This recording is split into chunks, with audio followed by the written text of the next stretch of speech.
August is the month to really enjoy your garden and of course make the most of the effort you've been putting in all the way through spring and the early part of the summer. Now, there are still some jobs to do that will really make a big difference to your ongoing displays. On the patio, there are several key things. So watering, make sure you're watering at least twice a week, or in the case of smaller pots, it may be needed even more frequently.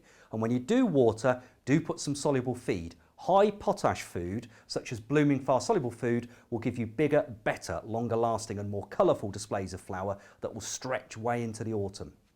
Deadheading is really important too. So any faded flowers, remove those before the plants can actually set seeds. And again, that will encourage the plant to give you more longer lasting flowers. And in the case of roses, do get the shears out at this time of year, remove massive amounts of dead flower if there is some, and then again, you'll get a lovely second flush later on in the summer.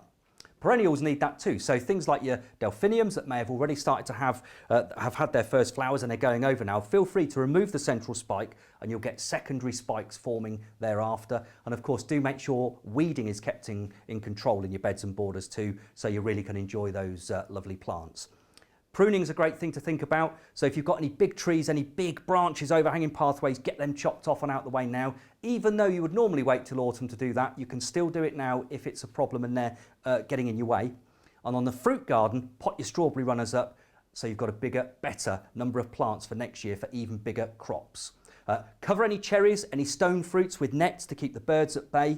But most of all, make sure you spend time enjoying a garden, sitting there, kicking back and relaxing, and really do make the most of the summer temperatures and the long days.